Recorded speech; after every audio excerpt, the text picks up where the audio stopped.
isso aí, estamos iniciando, né? Mais uma sala aberta nesse dia 12 de junho.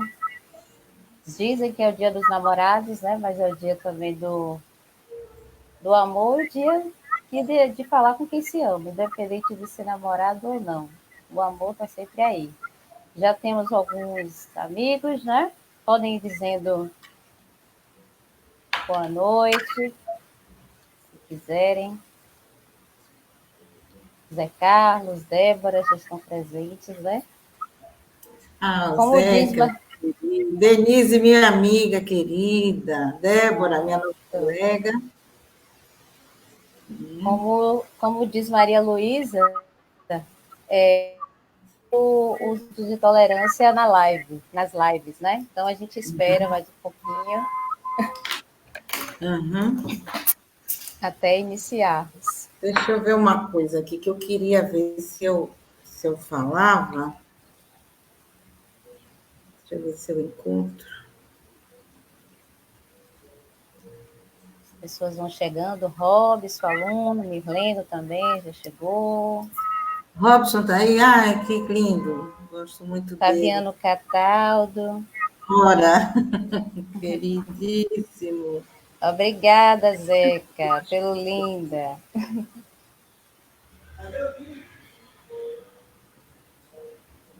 Vamos lá. Eu já estou no. Mandei um zap para você. Júnior Silva também já está online. Aguardando mais uns minutinhos, né? A gente começou bem o ponto. Os nossos convidados possam entrar na nossa sala que já está aberta. Iniciando daqui a pouco. Flávia, querida, já chegou também. Leandro. Ó, meu Cláudio. orientando, Cláudio. Cláudio CRB 5. Marivalda. Marivalda tem Chegando. se mostrado presente em todas. Sempre Isso, aberta. Sim, sim, sempre aberta. Peraí, Bruna, antes de começar, deixa eu ver se eu encontro uma coisa aqui que eu gostaria de ler. Mariana Novo, diretamente Olha, de Salvador. de Salvador, não mais de Niterói. Agora é nossa. Pois é, só mais 2 minutinhos, tá? Para a gente começar às 7h05, que a gente é muito pontual, mas as redes têm disso, né? Como a gente fica muito com a liberdade de poder entrar na hora que a gente quer. Então, antes de começar, posso falar uma poesia? Fale, vamos, pode falar. Eu te apresento formalmente depois, pode falar sim. É uma poesia de Fernando Pessoa, tá? Essa poesia se chama Depois de Tudo. De tudo ficaram 3 coisas: a certeza de que estamos sempre a começar, a certeza de que é preciso continuar, a certeza de que podemos ser interrompidos antes de terminar. Por isso, devemos fazer da interrupção um caminho novo, da queda um passo de dança, do medo uma escada, do sonho uma ponte, da procura um encontro. Feliz Dia dos Namorados, nesse momento de tanto distanciamento que a gente está vivendo, né? Ai, Mana, essa poesia traz tantas sensações para a gente, né? Para iniciar, e eu já vou dando seguimento aqui à nossa breve apresentação. Hoje, eu até comentei com o Ivana antes de começar, hoje fazer essa live está sendo muito importante para mim, feliz também, porque Ivana é uma amiga querida, como eu costumo dizer, uma mãe, né? No mundo acadêmico, profissional também, e vai falar de um assunto que é muito caro para mim, sei que muito mais caro para ela, que envolve a questão das bibliotecas. E hoje também a gente está chegando mais perto da nossa rede, né, Ivana? As pessoas que têm sofrido por essa doença terrível, e a gente tem que reerguer né, e trabalhar para que isso acabe logo, para discutir ações. Eu creio que esse aqui é um canal, o Sala Aberta, é um canal que a gente pode discutir coisas que venham colaborar para que esse momento seja mais apaziguado, para mostrar que a biblioteconomia, a arquivologia, os profissionais que envolvem a ciência da informação estão cientes de todo esse processo, que não é só um processo biológico, né, mas é um processo também social que a gente está vivenciando. Sem mais delongas, Ivana Lins, que ela é docente, né, da disciplina Disseminação da Informação do curso de Biblioteconomia e Documentação no ICI UFBA.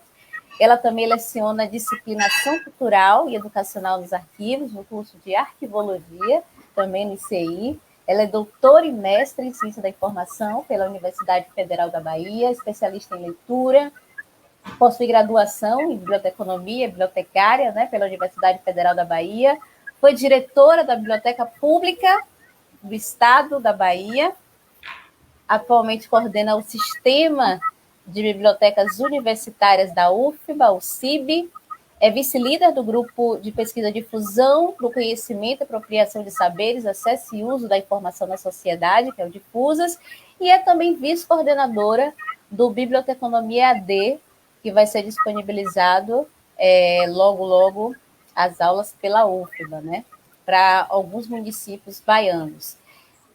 Sem mais apresentações, porque a sua experiência de vida já diz quem você é.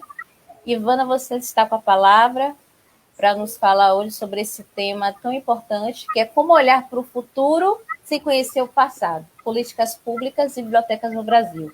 Antes de passar a palavra para você, para nos enriquecer com seu conhecimento, suas pesquisas, eu gostaria de dizer que quem quiser fazer pergunta, eu sei que vai ter muitas perguntas e comentários, pode ir fazendo ao longo da live e não se esqueçam, hoje a gente tem uma surpresinha, tem um sorteio e você pode entrar aqui conosco para fazer sua pergunta ao vivo. Então, fique atento, porque você hoje, a sala aberta vai estar aberta para você de verdade, vai participar aqui conosco, tá? Então, fiquem com Ivana, eu estou só aqui de espectadora. Ivana. Bom, primeiramente, né, eu gostaria de agradecer o convite, dizer que eu vi esse projeto nascer lá no Instituto de Ciência da Informação. Aliás, eu queria dizer que eu vi a Bruna nascer como profissional. Ela trabalhou comigo, tenho muito orgulho de tê-la conhecido, de ter caminhado junto, né, de ter a oportunidade de caminhar com ela e com a Carol também, né, lá dentro do ICI. Mas a Bruna, todos sabem que eu tenho um carinho especial por ela, por saber que ela é uma pessoa guerreira, vencedora e muito dedicada em tudo que ela faz. Também gostaria de agradecer a presença de vocês aqui e a presença de vocês que irão assistir essa live em outra oportunidade, em outro momento. E aí eu tenho aqui, eu fiz um roteiro da minha fala, eu fiz uns slides que eu não vou abrir para vocês, que ele só vai servir para me orientar, de modo que eu não divague muito na minha fala, não me perca, porque a gente fica muito empolgado, principalmente nesse momento que a gente anda tão distanciado da presença do outro, de poder falar das nossas ideias com o outro. Então, eu fiz um pequeno roteiro da minha fala em forma de slide, mas ele está aqui no meu computador apenas para eu não me perder. Então, eu estou dizendo aqui, como será a nossa conversa? Então, no primeiro momento, eu vou falar do lugar da minha narrativa. Que lugar é esse da minha narrativa? Desse tempo presente, né? Dessa temática que traz, né, lá uma preocupação com o futuro, mas dizendo que a gente tem que saber do passado. Então, essa minha narrativa, ela nasce também em cima de grandes reflexões que eu construí ao longo da minha vida, sobretudo quando eu fiz o meu mestrado, que eu comecei a estudar a biblioteca pública e a biblioteca comunitária, e eu fiz alguns estudos, né, sociais, de redes humanas e colaborativas, e depois, quando eu entro na biblioteca pública, também eu começo a estudar e a ver teoria e prática, né, conjuntamente, e sempre me preocupei, me preocupando cada vez mais com as questões políticas que envolvem o exercício da profissão de um bibliotecário dentro de uma biblioteca, seja ela de qualquer tipo, qualquer tipologia de biblioteca, a gente tem que ter uma postura política, não política partidária. A política partidária também é importante, necessária, mas a questão da política, da compreensão da política enquanto forças que e uma força para dizer o governo, né, as forças que se estabelecem via voto, via instituições, e a demanda social. Né? Então, nós que trabalhamos com a informação, né, facilitando a informação para o outro, a gente tem que ter essa consciência. Então, esse é o meu lugar de narrativa. E aí eu vou falar um pouquinho, muito brevemente, sobre o presente, o passado e o futuro. Depois eu vou falar um pouco do que é essa política pública, né, a que eu me refiro.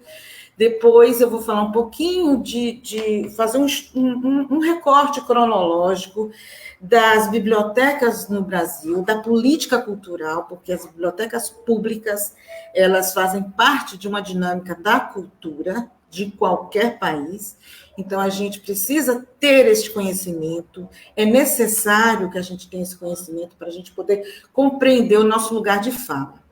Então, eu vou falar um pouquinho dos períodos históricos, né, que eu também não gosto muito, né, e nem é interessante, né, a gente sabe que a história não é feita dividida em períodos, a história é feita por nós e às vezes, tecnologias que a gente tem numa determinada comunidade como contemporâneas, elas vão demorar muito tempo para chegar em outras comunidades, né?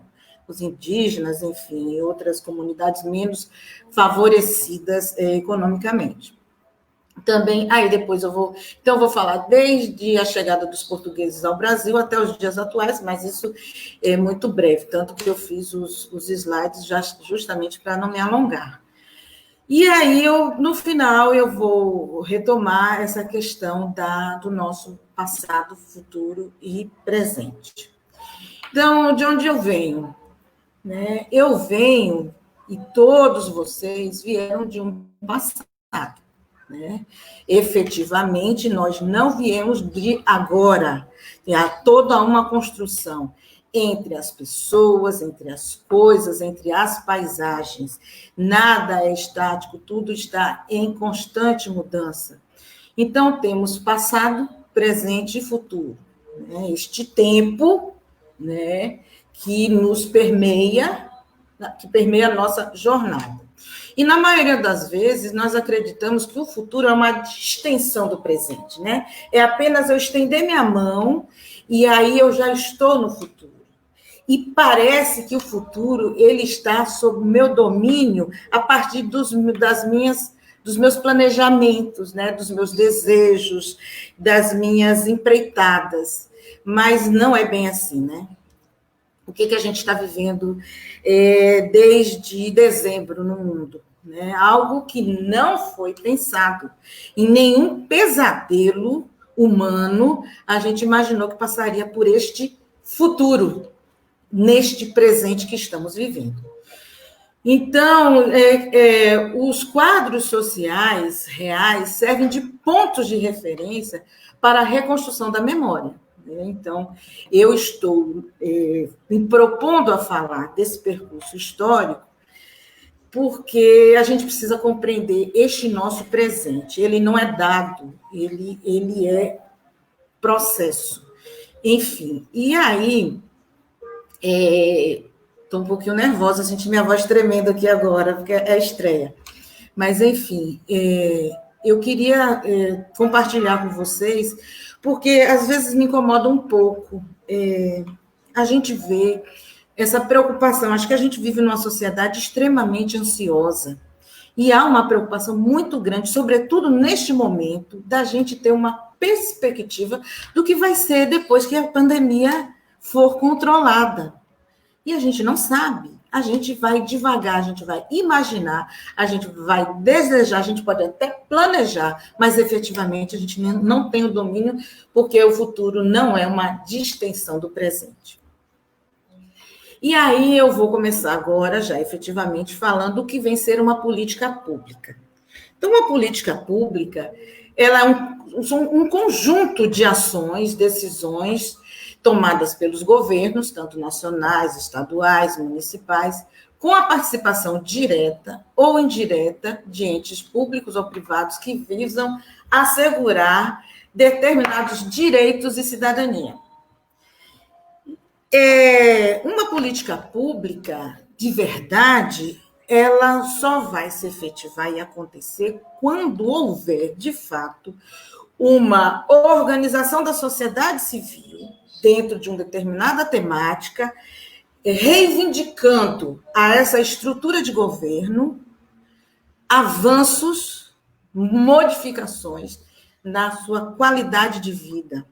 Então, aí a gente vai ter uma série de reivindicações sempre, porque... E aí, nessa briga, né, efetiva entre a sociedade civil e a estrutura de poder, a estrutura do governo, a estrutura do Estado, a gente está sempre em desvantagem, embora, aparentemente, a gente seja a maioria, né? Mas esta maioria está representada. E aí, ao longo da história, vocês vão observar aqui comigo, que eu vou trazer políticas públicas, exemplos e mais exemplos, mas a grande maioria delas é sempre o governo que traz. Ele institui, a gente viu ontem, inclusive, né, uma medida provisória que afrontava a autonomia das universidades. Isso é uma política, e ela é pública, porque ela está atingindo a gente, a toda a universidade. Mas, graças a Deus, ela já foi tornada sem efeito. Então, uma política pública de verdade, ela tem que respeitar a Constituição. E era, inclusive, o que esta proposta, né, dessa medida provisória, ela afrontava, inclusive, a nossa Constituição. Então, existe também uma divisão entre políticas de Estado e políticas de governo. Políticas de Estado é toda política que independe do governo, de um governante, né? E ela deve ser realizada sempre amparada pela Constituição. E uma política de governo depende da alternância de poder, cada governo tem seus projetos, por sua vez, podem ou não transformar-se em políticas públicas. Mas aí eu agora trago um grande exemplo que todo bibliotecário conhece, de uma política de governo. Nós temos na Bahia 417 municípios, e aí, digamos que hoje nós tivéssemos 417 municípios com bibliotecas públicas. E aí, esse ano a gente tem eleição, 1º de janeiro, digamos que fosse tudo normal, porque as datas estão todas malucas, né? Mas que a gente tivesse eleição agora, e que 1º de janeiro os prefeitos, 417 prefeitos, tomassem posse, eu seguramente aí a gente teria uma média aí de 30, 40 municípios que fechariam suas bibliotecas. Porque dentro da estrutura daquele município, a biblioteca não está amparada por uma política de Estado. E como nós também não somos organizados, as bibliotecas fecham e não há mobilização para que elas permaneçam abertas. Então, vai depender de vários fatores para que ela reabra naquela gestão ou só numa próxima gestão de um prefeito sensível. Então, política de Estado, política de governo, muito, né, generalizadamente, por aí a explicação, mas, no fundo, mesmo quando você tem isso estruturado, é possível, sim, burlar essas políticas, mesmo a política de Estado, ela pode desaparecer. Então, eu vou começar agora a linha do tempo, né? Então, até a chegada da família real ao Brasil, isso 308 anos da nossa história, a gente pouco teve espaços sociais que a gente percebesse a cultura expressa, né? Por várias razões, mas eu posso dizer que a gente não tinha nem a cultura do livro, né? O nosso país nasce e 300 anos a gente esteve num obscurantismo total. Os livros chegavam aqui, quando chegavam, mesmo trazidos pelos jesuítas, eram livros religiosos, livros de gramática, livros muito, muito voltados para uma pregação ou uma dominação. E algumas iniciativas foram derrotadas no campo de se instituir aqui no Brasil tipografias, inclusive. Os livros chegavam aqui, quando chegavam, né, chegavam contrabandeados. Então, a gente tem aí um período histórico no nosso país muito, muito silenciada a nossa cultura e também muito violento com relação aos povos que aqui estavam e aos povos que foram trazidos para cá para serem escravizados. Todos têm sua cultura, nós sabemos, mas isso não estava permitido, circulando. 300 anos é muito tempo, né, gente? Mas, enfim. E aí, com a chegada da família real, aí todos já estudamos isso na escola, inclusive no curso de biblioteconomia, mas a gente vai institucionalizar alguns espaços. E ontem, quando eu estava preparando essa minha fala, isso que eu estou trazendo para vocês é um capítulo da minha tese, tá? É um extrato da minha tese. E aí, claro, quando a gente volta para reler, né, algo que aconteceu, né, em 2016, meu olhar já é muito mais crítico e muito mais atento em algumas coisas. E eu encontrei essa citação do professor Albino Rubim, que inclusive é uma das referências que eu trouxe para ficar para vocês, depois de terminar essa minha apresentação, que diz o seguinte: olha só, quais as políticas para o desenvolvimento da cultura que poderiam conviver com o obscurantismo do colonialismo português? O menosprezo e a perseguição das culturas indígenas e africanas, a proibição de instalações de imprensas, o controle da circulação de livros, a inexistência de ensino superior e universidades são apenas algumas das faces desse obscurantismo. Se dessa citação de Albino eu retirar o colonialismo português, na primeira frase dele, né, quais as políticas para o desenvolvimento da cultura que poderiam conviver com o obscurantismo do governo, esta frase poderia ser a nossa grande questão nesse momento, né? Porque há o menosprezo a todas as culturas, sobretudo as indígenas. A gente viu aquela reunião do dia 22 de março, né, 22 de abril, né, a fala de alguns ministros, as questões étnicas da matriz africana em nosso país e no mundo, mas eu estou falando do Brasil, a proibição de instalação de imprensas, a imprensa, tanto de tipográfica, mas como a imprensa hoje de mídia de comunicação está sendo também frontalmente perseguida e desmentida na mentira. Então, eu achei excelente e muito oportuna eu ter resgatado essa fala do professor Albino, e foi em 2008. Bom, e aí nós tivemos, vocês sabem, Biblioteca Real, Museu Real, o Arquivo Nacional, que eles se sucedem, né? Essas instalações se sucedem à chegada dessa família ao Brasil. Também eu vou falar aqui rapidamente que nesse contexto aí a gente tem um pouco diferente da estrutura de Estado, da proposta que veio da família real, a criação da nossa Biblioteca Pública do Estado da Bahia, que em 1811 ela é inaugurada, ela é criada no nosso Estado, e ela é uma reivindicação popular, porque a pessoa que reivindicou não era um governador, não era um ministro, não era um político, ele era um ex-militar mas que ele participava de um grupo de intelectuais e ele reivindicou, escreveu uma carta ao Conde dos Arcos em abril de 1811 e no início de maio de 1811, o Conde dos Arcos autoriza, e no dia 13 de maio de 1811 ela é inaugurada, que era o dia de aniversário do Dom João. Mas vamos lá. E daí, né, sucederam vários, vários é exagero, né, mas alguns ambientes de convivência social no campo da cultura.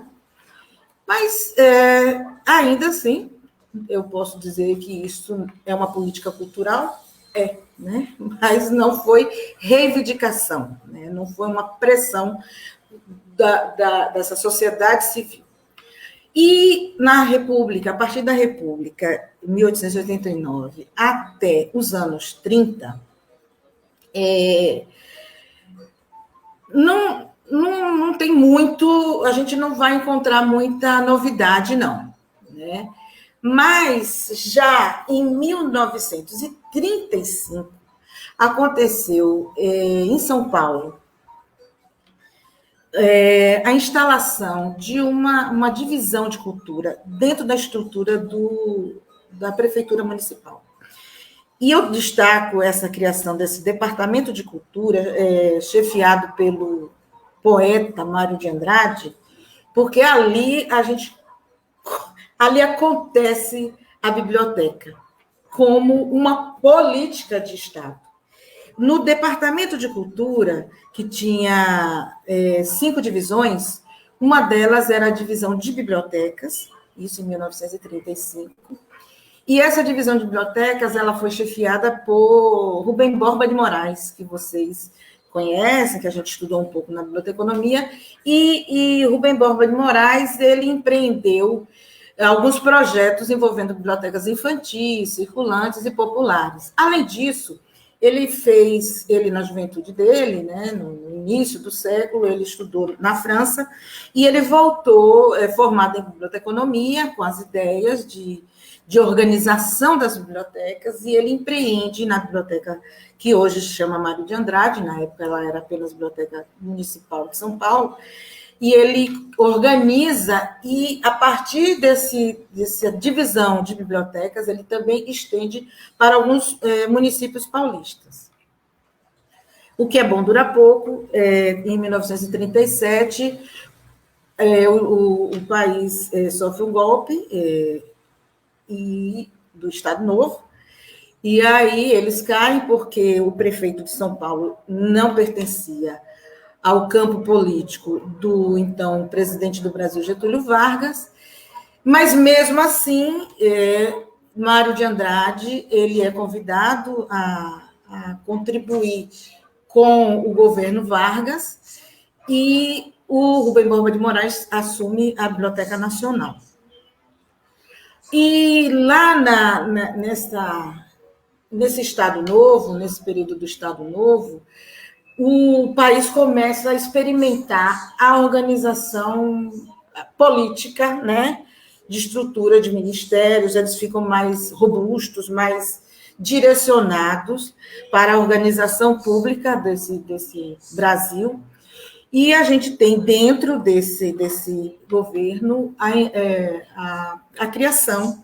Ele se chamava Instituto Cairu, e depois ele é renomeado em 1937 como o Instituto Nacional do Livro. E o Instituto Nacional do Livro, ele tinha, em princípio, o objetivo de fazer a enciclopédia brasileira, a enciclopédia sobre o Brasil, e Mário de Andrade estava, no início, responsável por fazer esse trabalho. Mas aí, dentro do Instituto Nacional do Livro, quem assume é Gustavo Capanema, e o Gustavo Capanema, ele traça algumas políticas para as bibliotecas. E dessas políticas, uma delas a gente não conseguiu efetivar até hoje, que é todo município brasileiro ter uma biblioteca.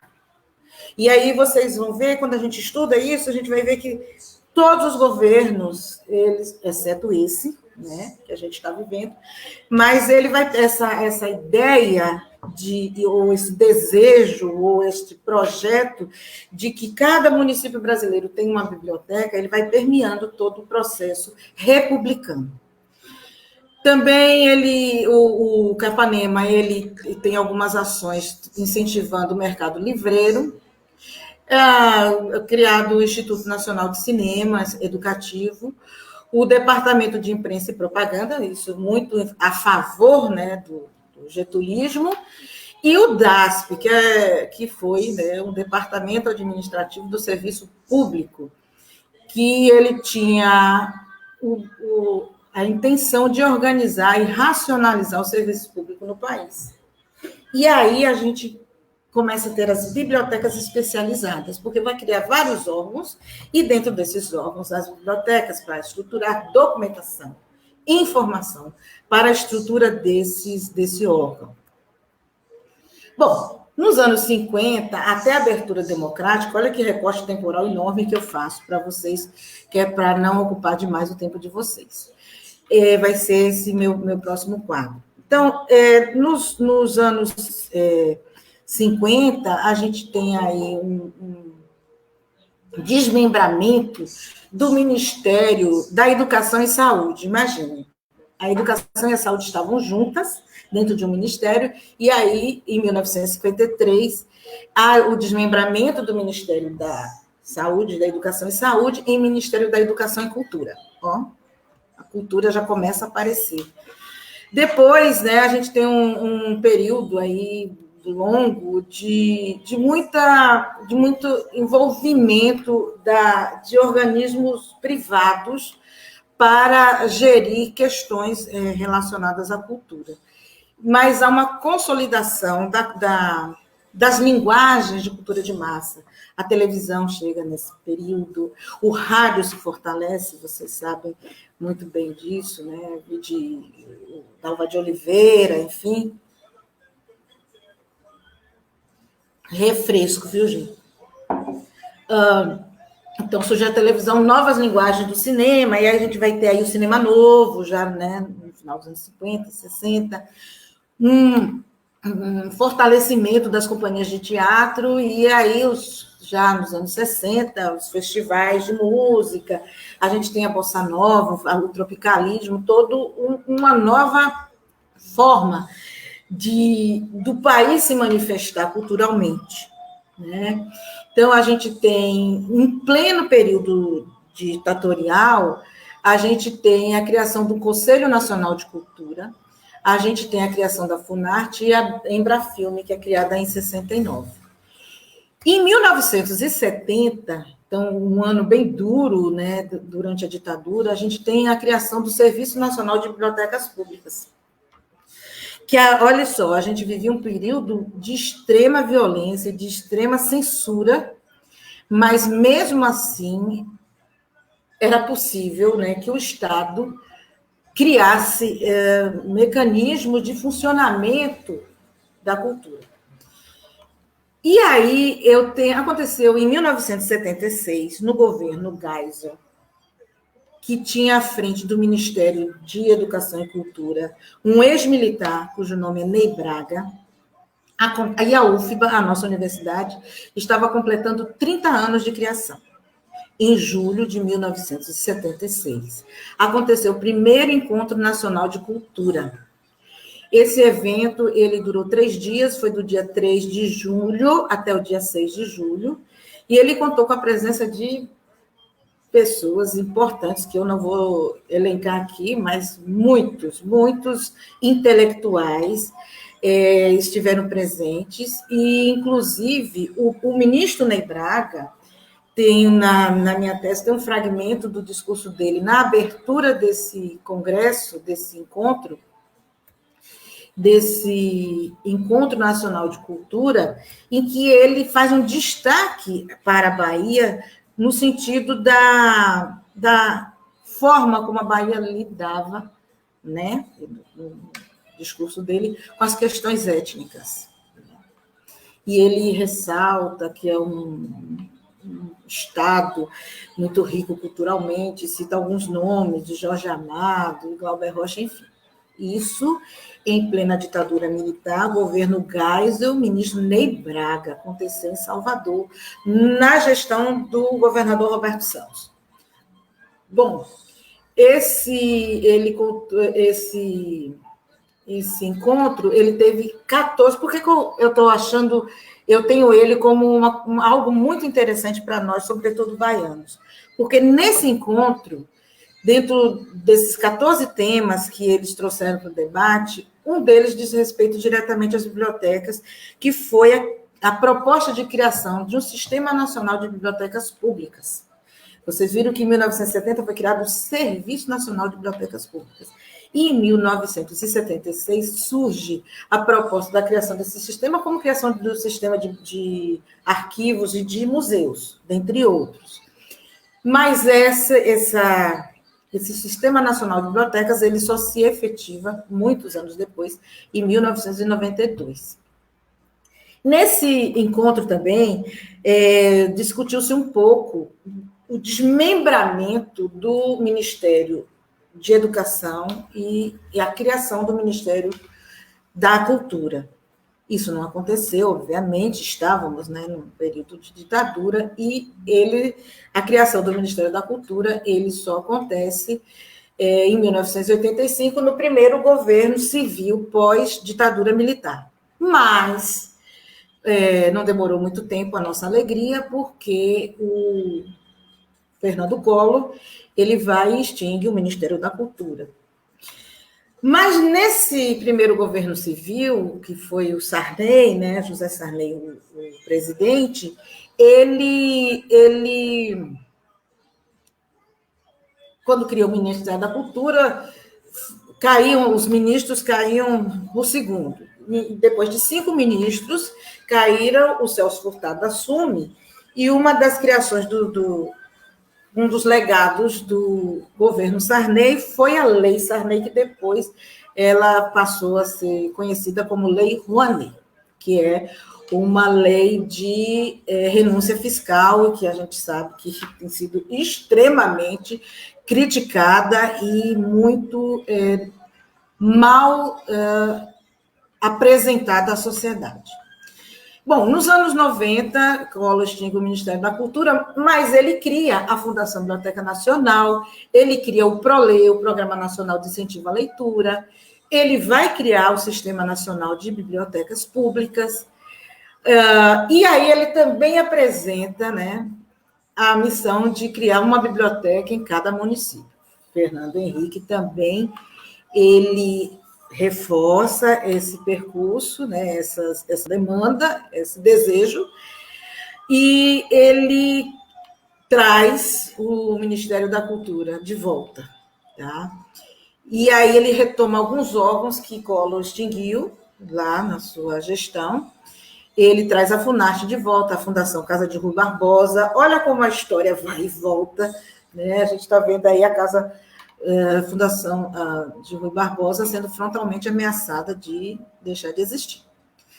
Aí a gente vai viver o que eu chamo de um período de primavera, né, política, que vem de 2003 até 2015, né? Mas eu trago minha fala aqui até 2017. Então, em 2003, a gente teve como ministro da Cultura o nosso músico tropicalista baiano, Gilberto Gil. Gilberto Gil, assessorado por não menos importante para o campo da cultura no Brasil, que é o Juca Ferreira.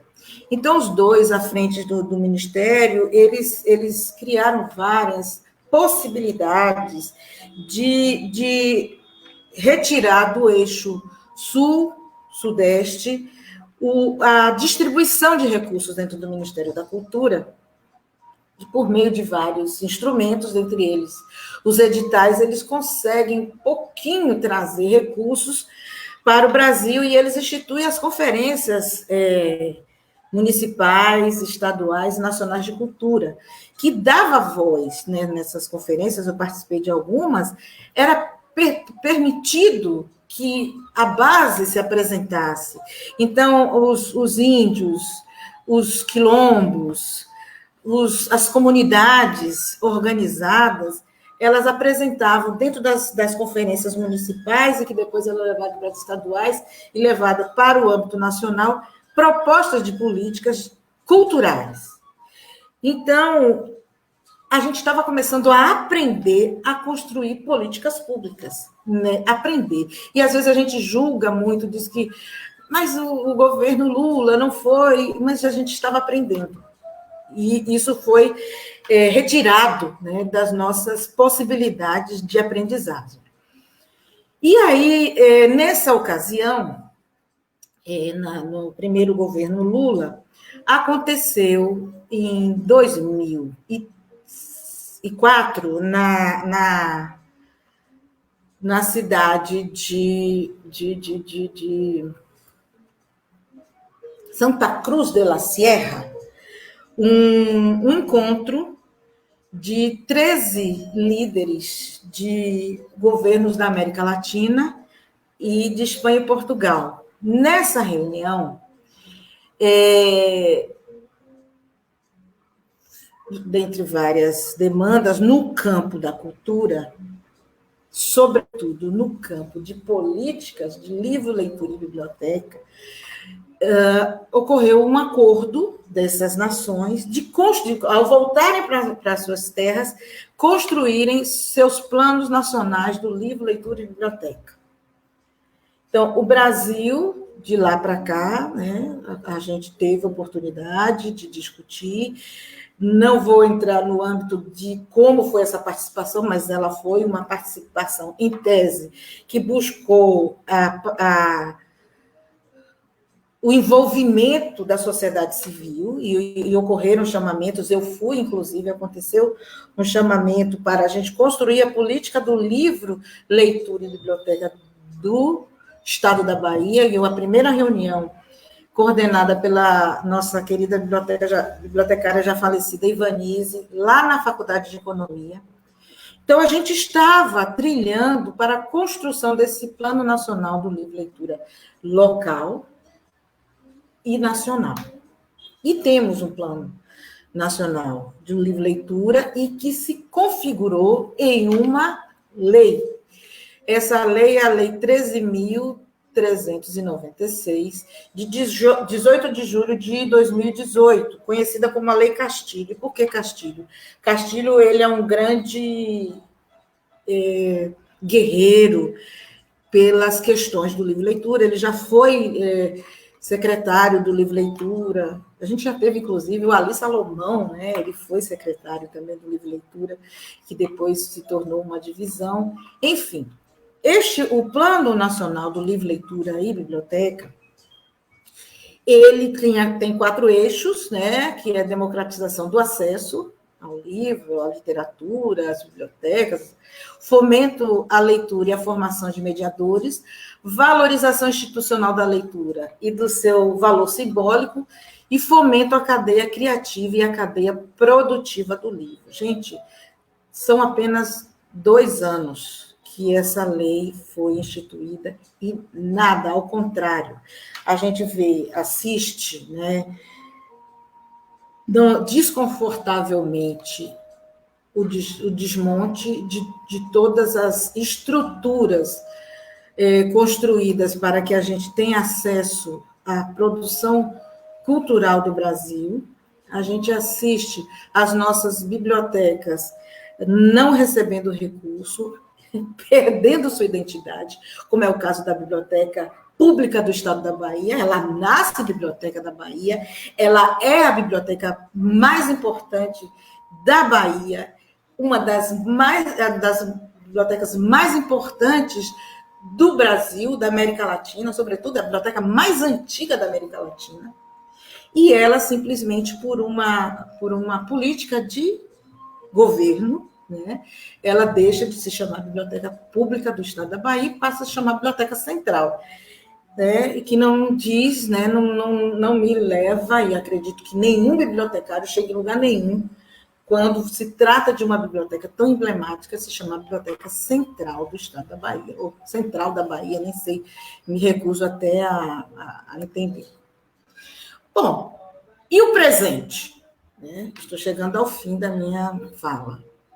O presente, ele tem aí, vou dizer para vocês, inclusive, tive até preguiça de procurar, porque eu entrei na página do Sistema Nacional de Bibliotecas, não tem informação nenhuma, né? Está tudo desatualizado, tudo muito, muito silenciado, muito difícil, por razões óbvias, né? Da gente ter informação, mas eu sei que esse sistema ele nasce ligado diretamente à Fundação Biblioteca Nacional e depois ele vai perdendo status. E hoje, acho, salvo engano, eu vou dizer acho mesmo, porque eu não tenho certeza absoluta, mas Marcos Viana, se estiver presente aqui, com certeza ele pode me ajudar. É um departamento dentro da diretoria do livro leitura, enfim, recursos nem ações a gente tem nesse governo para as bibliotecas. Ao contrário, vivemos recentemente uma experiência em que lá no Palácio do governo, lá no Palácio, tem uma biblioteca que a primeira-dama queria ocupar para alguma coisa, né? E empilha os livros, se destrói, manda para qualquer lugar, enfim. É essa a realidade que a gente tem no presente. E aí eu vou convidar vocês para fazerem comigo uma reflexão. Seria mesmo para melhor construir o futuro que hoje é o presente? Eu pergunto isso porque, se for a partir deste presente que a gente está vivendo, com relação às políticas públicas e às políticas de cultura, vai ser muito difícil a gente ter futuro nessa área, nesse campo, nessas instituições. Então, é muito triste, é muito ruim. Né? E ontem, conversando com a Bruna, ela até me disse, desmotiva qualquer pessoa até ser pesquisador. Né? Que importância tem um pesquisador nessa área? Né? Que importância tenho eu por pesquisar isso? Nada, nenhuma. Né? Memória. Né? Mas dentro do campo da ciência da informação, até dentro do nosso campo, esse tipo de discussão, ela perde o interesse, ela não vai motivar muitas pessoas, porque ela não vai ter muito para onde ir, né? Porque, meu Deus, nunca acontece essas buzinas não, viu? Mas dá licença, vocês devem estar ouvindo. Então, eu deixo para vocês a questão, e o futuro? Obrigada a todas e todos que aqui estiveram presentes.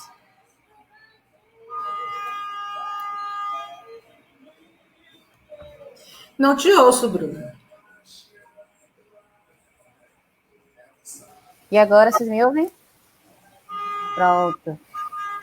Como eu disse no início, esse é um assunto muito caro e o tempo que a gente concorda para a live é muito pouco, porque essas discussões vão gerar tantas outras discussões. Né? E eu gostaria até, Ivana, você colocou essa provocação aí, antes de eu passar aqui a palavra para a nossa audiência. Fecha a minha janela, porque acho que a buzina está chegando. Tranquila, vai, a gente espera.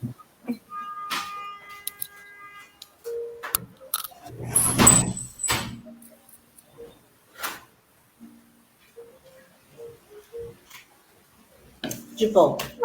Então, como você falou, não é? Essa questão do passado, do que é realmente futuro.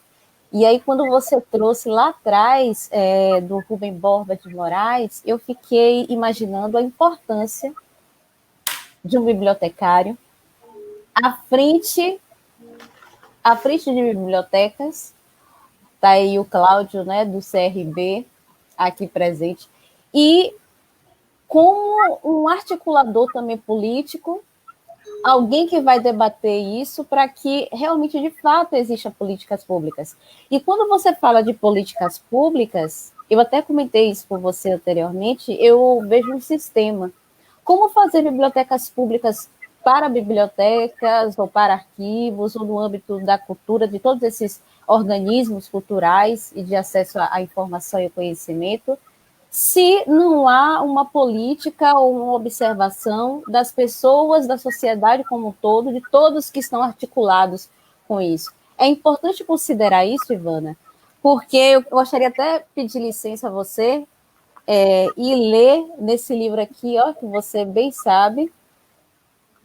Inclusive, saiu no Diário de São Paulo e tem um sobrenome, inclusive, parecido com o seu, parecido não, igual, né? José Lins do Rego. Ele publica isso quando o Rubens Borba ele sai da direção da biblioteca, ele dizia assim, sobre o Rubens. Queria fazer da biblioteca municipal uma espécie de universidade, com salões para conferência, com instalações para pesquisadores, uma biblioteca para ele era, assim, um centro de radiação cultural. Quando eu penso em radiação, eu penso no sistema, eu penso em algo que se espalha, eu penso até numa propagação virótica, vamos dizer assim, viral. Então, Ivana, é importante você, como hoje, né, sempre à frente de bibliotecas, gerindo, e hoje como coordenadora de um sistema de bibliotecas tão importante da universidade, eu gostaria que você falasse, existe realmente futuro? Eu deixei a pergunta, né, para vocês. É complicado. Esse futuro é muito complicado.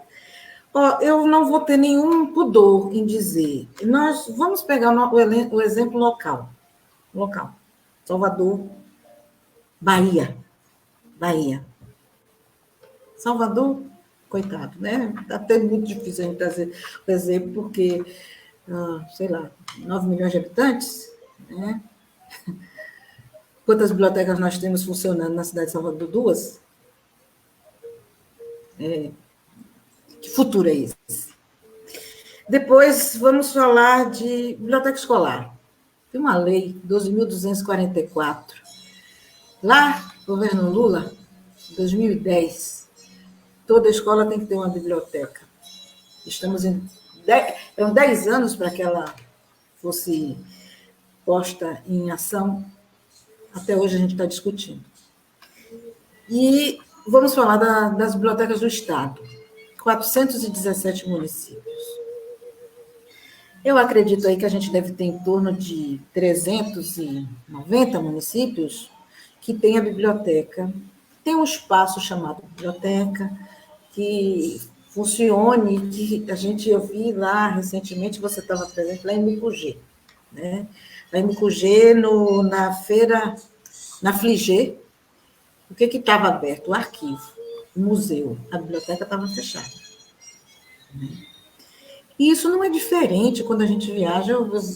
Eu sempre me preocupo, viajo, né, bastante pela Bahia, gosto de eu mesmo pegar o carro. E aí eu fico observando as bibliotecas dos municípios, né? Então, a gente teve lá no governo Wagner, incentivado pelo governo federal, uma política de implantação de bibliotecas nos municípios.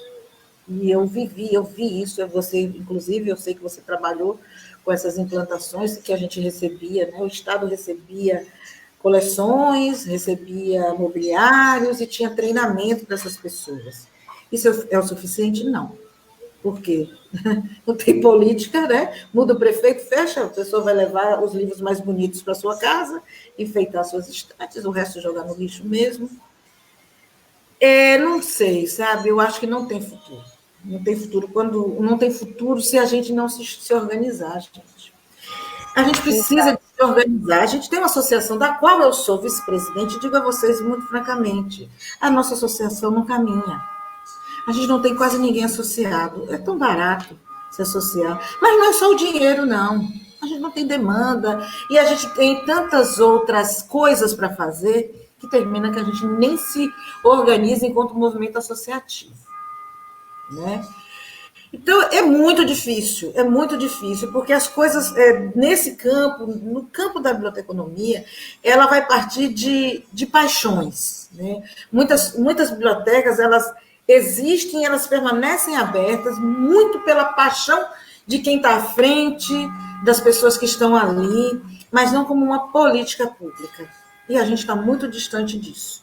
Até porque na própria formação dos alunos, a gente não deveria ter, né? Talvez uma disciplina que tratasse sobre essas questões.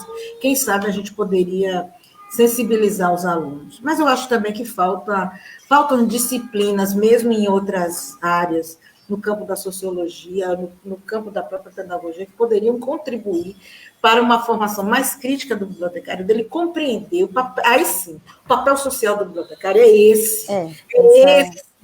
Claro, é muito importante ser coordenadora do CIB, ser diretora, ser isso, aquilo, ser professora, mas enquanto profissional, e eu vou falar de mim também, eu estou jogando pedra no telhado, não. A gente vai priorizando outras questões e algo que parecia que ia crescer com a criação do Plano Nacional do Livro e Leitura e Biblioteca, não teve importância nenhuma. A Bahia tem um plano, cadê? E eu participei das primeiras reuniões para criar os colegiados de... Não sei se é colegiado. Como era o nome, Bruna? Você lembra? Acho que era o colegiado de bibliotecas. Pronto, aconteceram 2 reuniões, né? Isso lá em 2014, 2015. 2015, eu acho. Enfim, então, política pública, se a gente não reivindica, se a gente não pressiona, não acontece. E a gente vê a nossa biblioteca pública emblemática sendo apagada a cada dia, né? Cada dia ela vai perdendo uma lâmpada. É isso. Então, Ivana, eu creio que esse futuro só vai ser construído se houver uma conscientização a partir da classe que trabalha com isso, não é? A partir desses... É isso. A política pública, ela e só... expandir para a sociedade. Se não houver uma conscientização primeiro interna, como isso vai chegar para a sociedade, né? Outros Rubens de Moraes se levantando para que a gente possa... Eu acho que isso aqui é mesmo uma provocação que eu estou fazendo. Tem aqui um nome muito emblemático para a biblioteconomia baiana, que é Denise Tavares. Ela foi uma desbravadora. Ela criou a Biblioteca Infantil Monteiro Lobato, lá nos 67. Denise Tavares não existe, devia ter uma medalha, né? Conselho, uma medalha Denise Tavares para as boas práticas no campo da biblioteconomia. Enfim, eu vou dar oportunidade, agora eu já estou colocando aqui alguns comentários, né? Já coloquei do Mileno, do Fabiano Cataldo, da Denise. Excelente relato histórico, é preciso conhecer nosso passado, só assim podemos compreender nosso presente. E eu até acrescento a fala de Denise, esse momento, por exemplo, pandêmico agora, o que é que nós estamos fazendo para que isso seja depois documentado da melhor forma, que esclareça como está acontecendo esse momento. Eu acho que os bibliotecários, os arquivistas, os museólogos têm um papel muito importante nesse momento, até para que a gente possa, no futuro, construir essas políticas, não é não, Ivana? Com certeza. Eu acho, eu estou admirando muito esse momento das lives, que a gente não tem condições de acompanhar todas, obviamente, mas ela, de algum modo, ela deu uma sacudida, né? Ela trouxe evidências, né? Evidenciou pessoas, tem evidenciado questões dentro do campo da ciência da informação, muito mais no campo da ciência da informação, mas no campo das bibliotecas tem tido muitas lives muito interessantes, e eu acredito que essa é uma oportunidade de a gente conhecer outras realidades, inclusive fora do país, né? Então, isso talvez sirva, né, de algum incentivo, de algum modo, acho que dá uma... O que é uma ação cultural, né? Quem foi meu aluno sabe que o principal eixo, né, de uma ação cultural não é a quantidade de pessoas, né? Se a gente tem uma live com 1.000 pessoas e uma pessoa se sensibilizou por aquela causa e vai abraçá-la, essa ação cultural, ela efetivamente aconteceu. E também a gente não vai saber, porque não é interesse meu saber se ela aconteceu. A gente tem que fazer a ação porque ela é necessária, porque a gente precisa construir uma sociedade crítica, né? É por aí. É sim, eu vou dar oportunidade agora, porque a gente já está meio que. Eu sei que tem várias perguntas, e hoje, como a gente ia fazer o sorteio, eu vou. Isso. Então eu vou pedir para que todos que estão acompanhando a gente fiquem atentos, porque eu vou mandar o link, tá? A gente vai fazer o sorteio por um aplicativo web, que é o sorteador. Então a gente copia realmente o link aqui da nossa publicação e a gente vai começar o sorteio. Eu vou até compartilhar essa tela aqui para que todos possam ver, tá? E para vocês entenderem que eu estou realmente fazendo o sorteio aqui, tá? Um momentinho. Aqui. Não sei se já apareceu aqui. Cadê? Isso. Apareceu aí para vocês? Então, tá aparecendo, Ivana, para você? Estou vendo. Pronto. Então, aqui estamos os comentários, já todos, né? E a gente vai sortear agora para que Fábio Araújo colocou aspasinhas. Não foi bem uma pergunta, né, Fábio? Não sei se ele vai querer fazer, mas enfim, vamos repetir o sorteio, porque o Fábio não colocou uma pergunta. Zé Carlos, foi um comentário. Ô, gente, tá sendo interessante. O Zé Carlos foi sorteado, nosso colega, ele colocou lindo. Eu vou colocar a pergunta, tá? Novamente, gente, porque eu sei que vocês estão comentando coisas bem interessantes. O sorteador, ele só quer os comentários, não quer as perguntas. Ó, a Fátima ia ser sorteada, mas ela colocou aí o... Eita! Vamos repetindo aqui até chegar uma pergunta. Mirlene. Faz uma Vamos pergunta. lá. Não, ele foi um comentário. Ah, tá. É bom que a gente... O Mirleno saiu 2 vezes, hein, Mirleno? Vamos lá. A gente vai conseguir chegar nessa pergunta. A Maíra... A gente vai conseguir chegar. Outra aqui de Cataldo. Até aqui. Vamos repetir. Fala aqui. Deixa eu botar para eu ver direitinho aqui. Até a Mariana. Saiu aqui também. Beijo, Mari. Beijo, querida. Eu quero te ver. Ai, gente, olha, tanta Eu gente acho que, aqui, eu acho que o sorteador ele não quer que as pessoas façam perguntas, quer só que a gente comente as pessoas, né? Uhum. Vamos falar então dos comentários. Já que não está querendo sair pergunta, vamos tentar aqui um comentário sobre o tema para que a gente possa, então, chamar. Aqui é só o Mirleno, né? O Mirleno aqui. Vamos colocar por Mirleno entrar, então, né? Acho que fez uma questão, Bruna, com relação... Isso, ele colocou aqui. Né? Acho que ele perguntou isso. Isso, então eu vou colocar o Mirleno, tá? Eu parei aqui de compartilhar a tela. Mirleno, eu vou entrar agora, eu vou te mandar, tá? Um link e você vai entrar por esse link aí, tá? Se você puder me dar oi aí na nossa caixa de entrada, ou então eu entro aqui para falar com você rapidinho também. Então, vamos ver aqui o Mirleno para a gente poder mandar para ele o link direto e o Mirleno entrar. Mirleno, você se prepara, você vai só desativar o seu microfone, tá? Eu vou aqui, estou te mandando agorinha.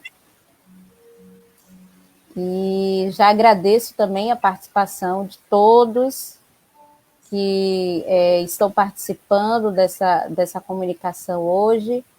É muito importante que a gente discuta sobre isso, Ivana, porque a gente está num momento, né, de apagamento social, principalmente desses espaços culturais. Então é importante que a gente reflita sobre essas questões. Você viu que com a saída daquela atriz da Secretaria de Cultura, não precisa falar o nome, né? Todo mundo sabe. Sim, Milena já te enviei, tá? Só para ele saber. Ela ia para a Cinemateca. Não foi, e surgiu, né, a informação de que a Cinemateca vai deixar de existir. Então, você vai ver pelas redes as indignações e tudo, a própria imprensa ela se manifesta, mas é muito fácil você destruir, né? Se destruiu as artes contemporâneas, elas deixaram de existir. Foram agredidas, inventou questões, né? Que essa arte não chegava para todo mundo, mas a arte é para quem quer, né? Para quem gosta.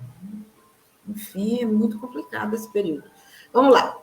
Vamos lá. Estou esperando aqui só o Mirleno clicar para ele poder entrar. Enquanto isso, eu vou colocando aqui uma outra pergunta que foi feita pelas professoras aqui, Bárbara. Ela pergunta, vou colocar aqui. Enquanto o Mirleno se prepara para clicar no link, tá, Mirleno? Era com os autores aí que eu não conheço. Começou então, já... vamos lá. Não. Tinha apontado o colapso das democracias tradicionais. Você aponta que a biblioteca é uma das vozes influentes que estão sendo silenciadas. O que é possível fazer? Bom, eu não conheço esses autores, né? Como eu falei no início, mas assim, as bibliotecas elas existem desde que a gente começou a registrar a produção de conhecimento, né? Tem uma importância social para a formação, para o processo civilizatório humano, que não tem dimensão, né? Então, esse fenômeno, o fenômeno das tecnologias, né, digitais, em alguma medida, elas podem comprometer uma biblioteca tradicional que a gente já conhece. Mas as bibliotecas, elas têm vários papéis. Se você pegar o manifesto da Unesco, você vai ver que a biblioteca é o lugar mais democrático que existe, é a estrutura mais democrática, uma biblioteca pública, é a estrutura mais democrática que pode existir. E qualquer biblioteca, ela é uma estrutura democrática, porque nenhuma biblioteca você pode proibir que a pessoa entre na biblioteca. Ela pode não levar o livro emprestado, ela pode, né, não ter alguns acessos dentro da biblioteca, mas é permitido que a pessoa entre na biblioteca. Então, o que é que está sendo destruído? Todos os caminhos que podem contribuir para a formação de um sujeito crítico neste país. Ele sempre foi, nunca foi fácil. E agora que deveria ser mais fácil, ele se configura como uma batalha muito, muito inglória, muito difícil. Então, por quê, né? Você aponta que a biblioteca é uma das vozes influentes que estão sendo silenciadas. Aponto, sim. Aponto, sim. Aponto. E aí eu pergunto também, deixo aqui para vocês uma pergunta. Qual de vocês aqui costuma frequentar uma biblioteca? Porque quando a gente luta, quando a gente é professor, quando a gente é profissional, a gente está na biblioteca. Mas vocês frequentam as bibliotecas? Essa é uma questão. A gente tem que ser profissional e a gente tem que viver a nossa profissão, admirar, querer que ela funcione bem, contribuir para que ela funcione bem. Então, o que é possível fazer? É possível, é muito possível. Vamos discutir, vamos visitar. Conhece a Biblioteca Central da Bahia? Como é que ela está? Hoje eu passei na porta da Thales. Mas pena aquela biblioteca. Claro, não está funcionando. Aliás, até soube que essas bibliotecas estão até funcionando internamente. Mas faz pena. Elas estão assim, ó, derretendo, virando poeirinha. E a gente não está fazendo nada. Não falta notícia, não, hein? Não falta notícia informando que elas estão sendo sucateadas, né, pelo governo. É uma política de governo. Porque se ele não destina recursos, como é que você vai fazer milagres? Não faz. simplesmente não faz. E elas vão acabar. Você aposenta um bibliotecário, você não contrata, termina o contrato REDA, que já era um problema, já não tinha concurso, mas termina o REDA, você não repõe. E aí elas vão encolhendo, e vão desaparecer, né? O que é possível fazer? Lutar, discutir, debates. Pois é, a gente tem que debater isso e de uma forma até viral, né, Ivana? Até a gente conseguir o que a gente deseja. Pronto. O Mirleno conseguiu entrar. Bem-vindo, Mirleno. Pode liberar o seu. Obrigado. Ele não quer colocar o vídeo? Libere o seu vídeo para a gente te ver. Você, Mirlene. Liberou o seu vídeo? Aê! Tá vendo, gente? Nossa sala é aberta. Nossa sala é aberta para todo mundo participar. Hoje o Mirleno vai participar. Então, Mirleno, coloque a sua pergunta, por favor. Então, eu fiz uma pergunta à professora Ivana, foi acerca daquele ponto onde ela falou da identidade da Biblioteca Pública da Bahia. E aí eu pergunto à professora Ivana a que ela atribui essa falta, essa perda de identidade da Biblioteca Pública da Bahia e qual é a relação que a professora faz com a importância da cultura popular para a importância do fortalecimento e da legitimidade dessa identidade. Mirlena, obrigada pela pergunta. Ô, Bárbara, beijo para você, obrigado pela pergunta. Você sabe que eu perturbo você. Vamos, Bárbara. Mas, enfim, eu quero dizer, Mirleno, que o que eu atribuo esse apagamento dessa biblioteca? Primeiro, é um processo. A cultura no nosso país, e não é diferente no nosso estado, não é diferente nos municípios, ela tem recurso parco, né? É o que 0,01% do orçamento do estado é que vai para a cultura. E dentro da cultura você vai ter lá os órgãos e as questões culturais que demandam mais visibilidade, digamos assim. Então você vai ter aí o carnaval, né? Algo muito vai gerar recurso, inclusive, né? A biblioteca não vai gerar recurso.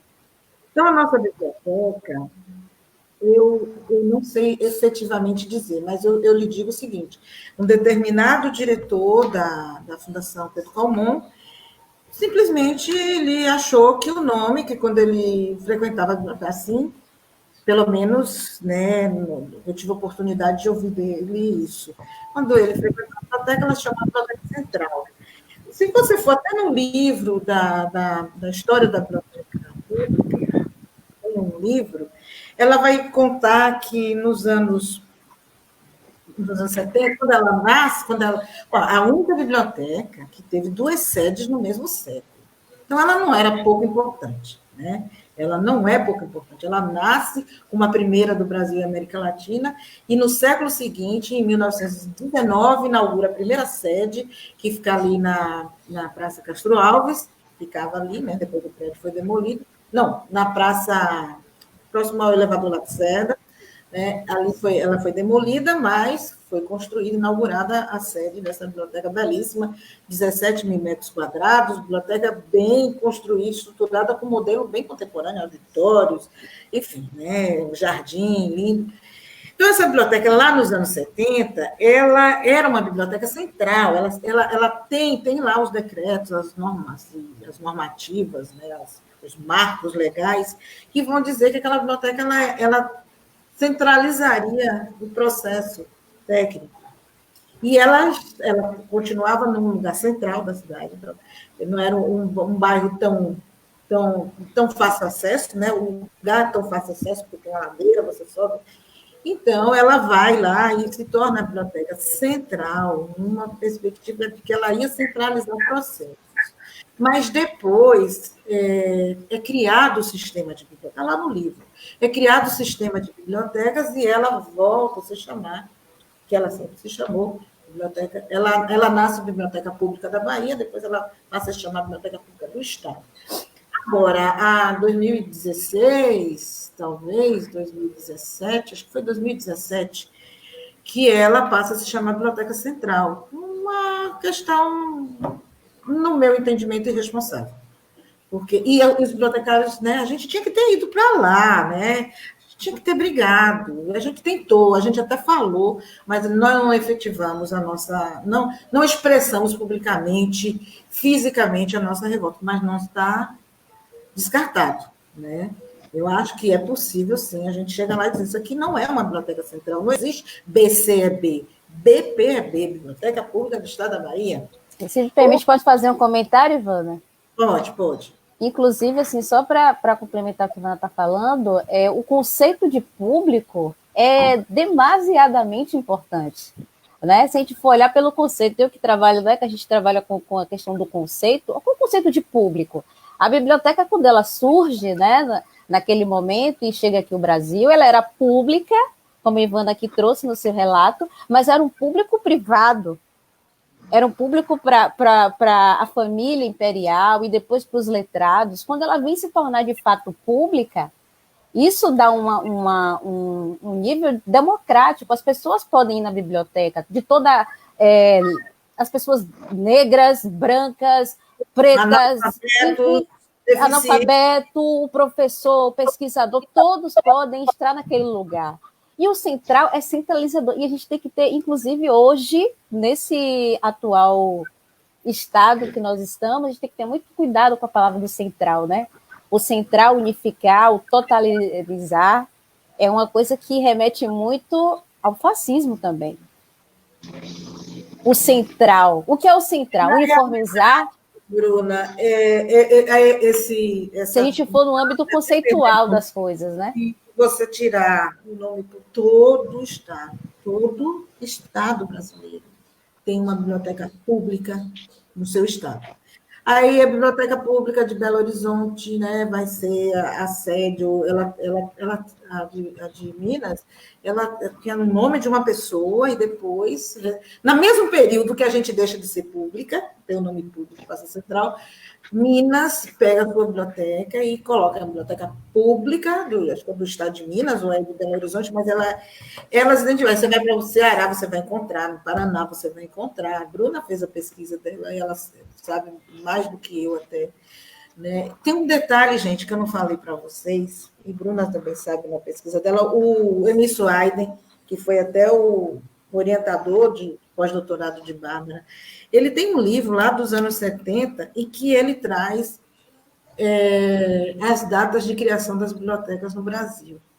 E se você olhar, bem interessante, grande parte das bibliotecas, até meado do século passado, elas estavam no Nordeste. Elas começam a nascer, as bibliotecas públicas, elas nascem no Nordeste. É Bahia, é Maranhão, é Pernambuco. Depois é que vem lá Rio Grande do Sul, Minas, Rio de Janeiro, para ter uma biblioteca do Estado, demorou muito tempo. São Paulo demorou muito tempo para ter sua biblioteca do Estado. E nós temos desde 1811. E ela perde a sua identidade. E, junto com ela, o seu valor, no meu entendimento, e eu acredito que de vocês também, né? Acho que o objetivo não é centralizar, né? É expandir. Não, Mirlene? Quer comentar alguma coisa, Mirlene? Hoje você está no Sala Aberta, pode falar.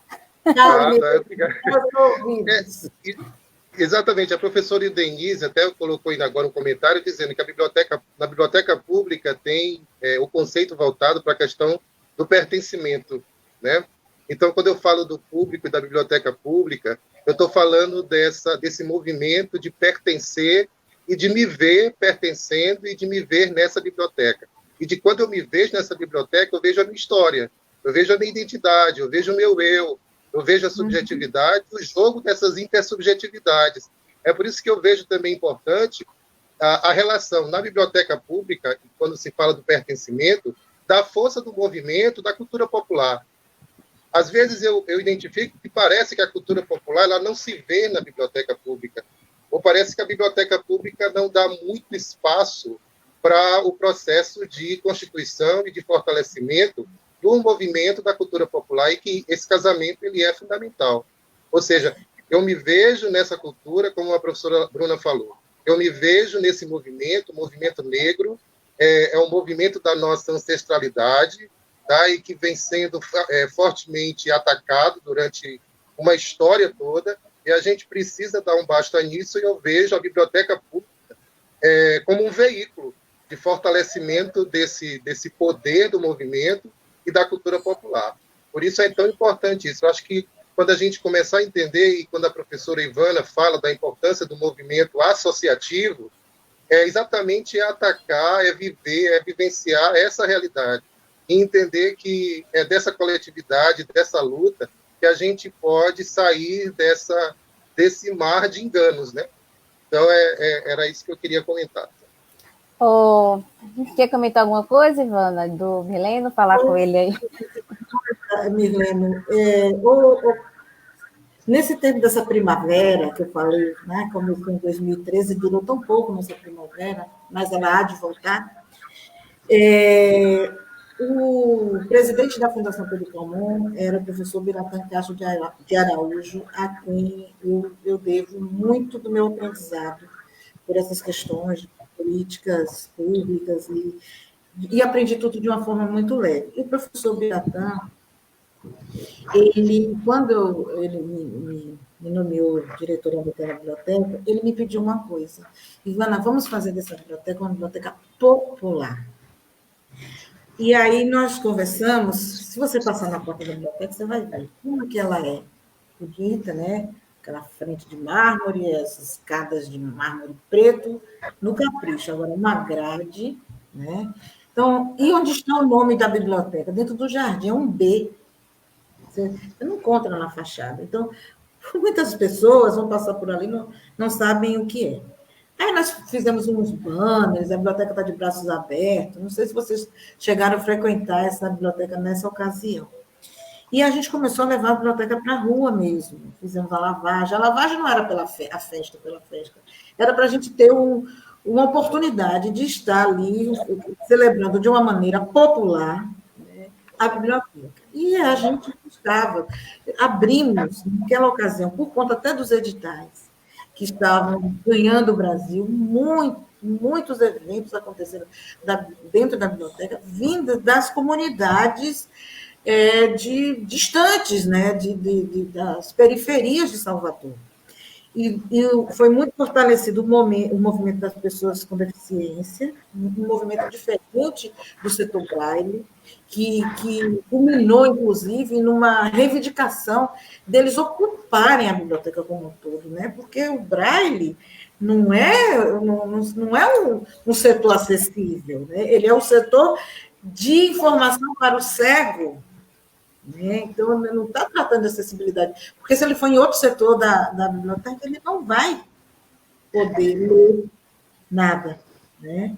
Ele só vai ler o que tem no Braille. Então, a gente foram várias tentativas, e algumas tentativas bem interessantes que ocorreram naquela época, e antes dela, a biblioteca tem uma importância enorme no período de ditadura.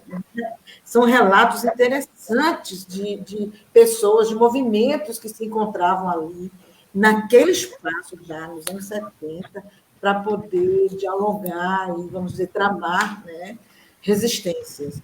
Então, ela, com aquela grade, aquela escadaria, aquilo ali já impede, e não tem o nome dela, né? Já impede muito que ela se torne popular.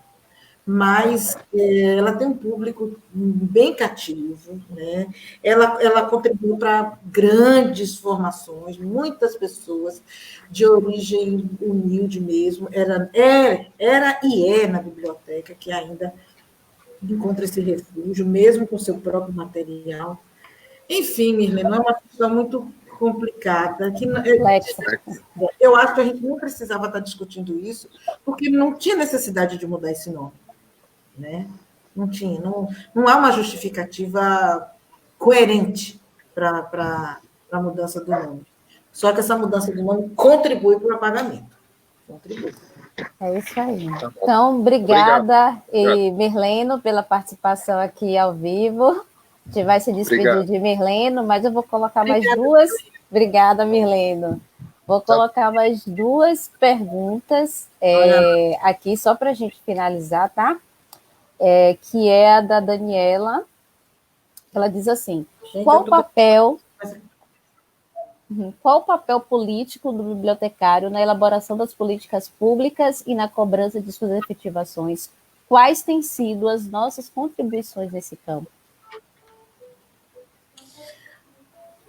Elas acontecem. Eu não posso dizer que não acontecem, não. Eu te falei que eu participei de reunião lá em 2014, 2013, para a gente discutir as políticas.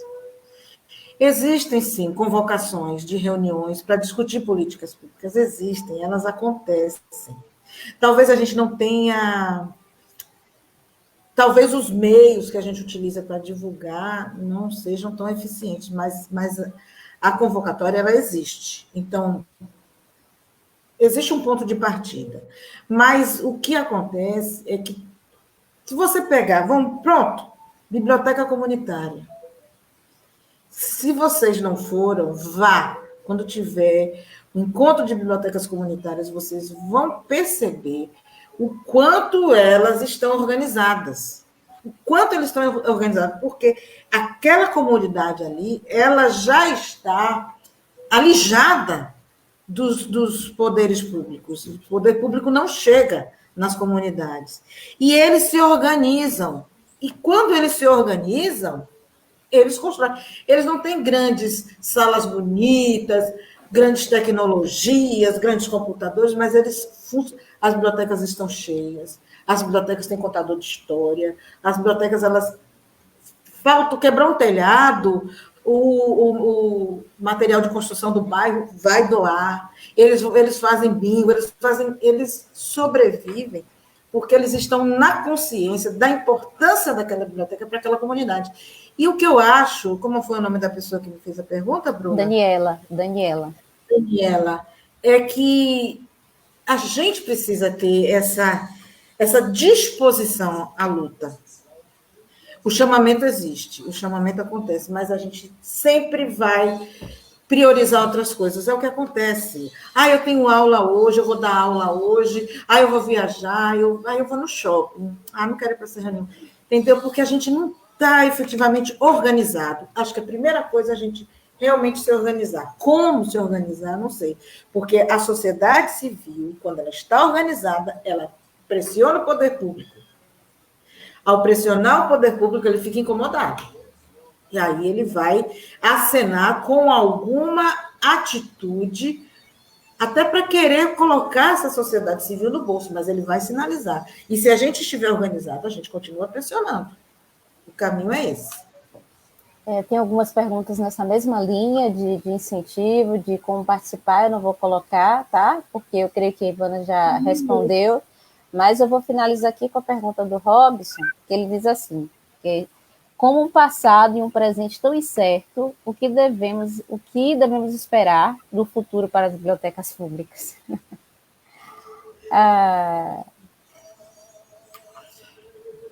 Olha, Robson, que pergunta difícil. Obrigada pela pergunta. O que devemos esperar? O que devemos esperar é que a gente não pode esperar da biblioteca. Eu acho que a gente tem que esperar da gente. Eu acho que se a gente disser assim, essa biblioteca não vai fechar, essa biblioteca vai melhorar, não vai fechar e ela vai melhorar. O que a gente tem que esperar da gente é que a gente que a gente seja mais o quê? Proativo, participativo. Vamos nos associar, vamos nos organizar. Ocupem o Instituto de Ciência da Informação, que tem o curso de biblioteconomia. Frequentem o Instituto, pressionem a professora Denise, que ela vai estar... Não é pressionar, viu, amiga? Mas é pressionar para que a gente se organize e a gente não permita que as bibliotecas fechem. Meu Deus, elas vão fechar. Vocês sabem, Bruna, eu sei que você já está querendo acabar e tal, mas eu quero dizer, Biblioteca Anísio Teixeira. Biblioteca Anísio Teixeira, ela era uma biblioteca escolar, era uma biblioteca da Secretaria de Educação. Depois ela foi absorvida pela Fundação Pedro Calmon, funcionava ali na Avenida 7, já no finalzinho. E depois, simplesmente, ela vivia num prédio, funcionava num prédio alugado e foi para o Pelourinho. Um prédio que não tem grandes acessibilidades, um prédio antigo, bonito, tudo antigo, mas ele não contou com a reforma necessária.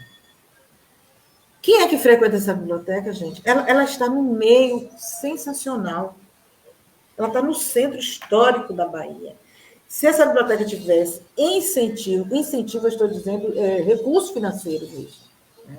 Porque a bibliotecária competente tem lá trabalhando, Laura, coitada, ela é uma guerreira, mas não há recurso para que ela expanda, né? E quando ela saiu da Avenida 7, que foi para lá, eu não vi ninguém nem se incomodar, né? Então, assim, eu me coço, eu reclamo, mas eu comento com minhas amigas, né? Eu acho que a gente realmente precisa pegar o diretório acadêmico do curso de biblioteconomia, ele tem muitas questões para reivindicar, sobretudo que as bibliotecas permaneçam funcionando, porque elas vão gerar trabalho, emprego e renda para eles. Então, a gente precisa, né? Não é só uma questão, é uma questão, sobretudo cultural, mas é uma questão também de mercado de trabalho. Enfim, é isso. É isso, né? Eu agradeço, eu acho que esse debate ele deveria ter parte 2, porque cada palavra que foi dita aqui gera uma outra discussão, né? Porque envolve muitas coisas. E eu creio que a mudança não é da pergunta, né, Ivana? O que será da biblioteca, o que será do arquivo, o que será do museu, mas que profissional eu tenho sido, que arquivista, que bibliotecário, o que eu estou fazendo no meu presente. Eu acho que é assim que a gente vai construir, né? Esse futuro. Eu creio que foi isso que você quis aqui colocar com todas as suas discussões. Mas, assim, eu agradeço muito, Ivana, pelas suas palavras, tá? Agradeço a todos que participaram hoje. Agradeço o Mirleno, né, que teve a coragem, né, de participar aqui conosco. E eu estou muito feliz mesmo. Mesmo quem me conhece sabe que eu estou muito feliz de ter feito esse Sala Aberta hoje com a Ivana. Deixa eu falar só uma coisinha rápida. Hoje é Dia dos bom. Namorados, né? Então, eu quero desejar a todas aqui presentes e todos que namorem muito, beijem muito, se puderem, né? Se não puderem, se correspondam, se comuniquem com seus amores, mesmo à distância. Quem não tiver seus amores, amanhã é dia de Santo Antônio, né? Não custa nada bater o papo. Eu já conversei com o Santo Antônio hoje, seriamente, né? Porque eu acho que é digno.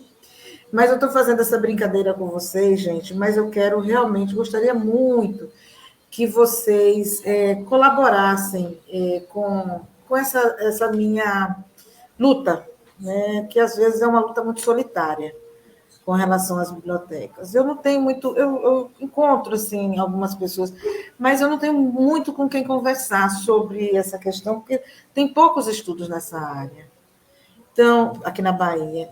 Então, eu gostaria de convidá-los a estudar. Eu tenho tantas ideias, eu tenho certeza que vocês terão muitas ideias com relação a mergulhar nesse campo tão interessante como é o campo das bibliotecas, não só das bibliotecas públicas, né? Mas todas as bibliotecas elas são de acesso público, como eu falei antes. Muito obrigada, Bruna. Muito obrigada, meus amigos que eu vi aqui, me prestigiaram, Cataldo, Ildenise, Bárbara, Zeca, né? Meu querido José Carlos, né? Zeca, na nossa intimidade, alunos, né? O Robson e vários colegas do sistema universitário de biblioteca, sistema de bibliotecas, Sistema Universitário de Bibliotecas da UFBA, frequentem, vão lá me ver, me dar um cheiro, quando puder cheirar, né? Quando puder pegar, tocar na mão,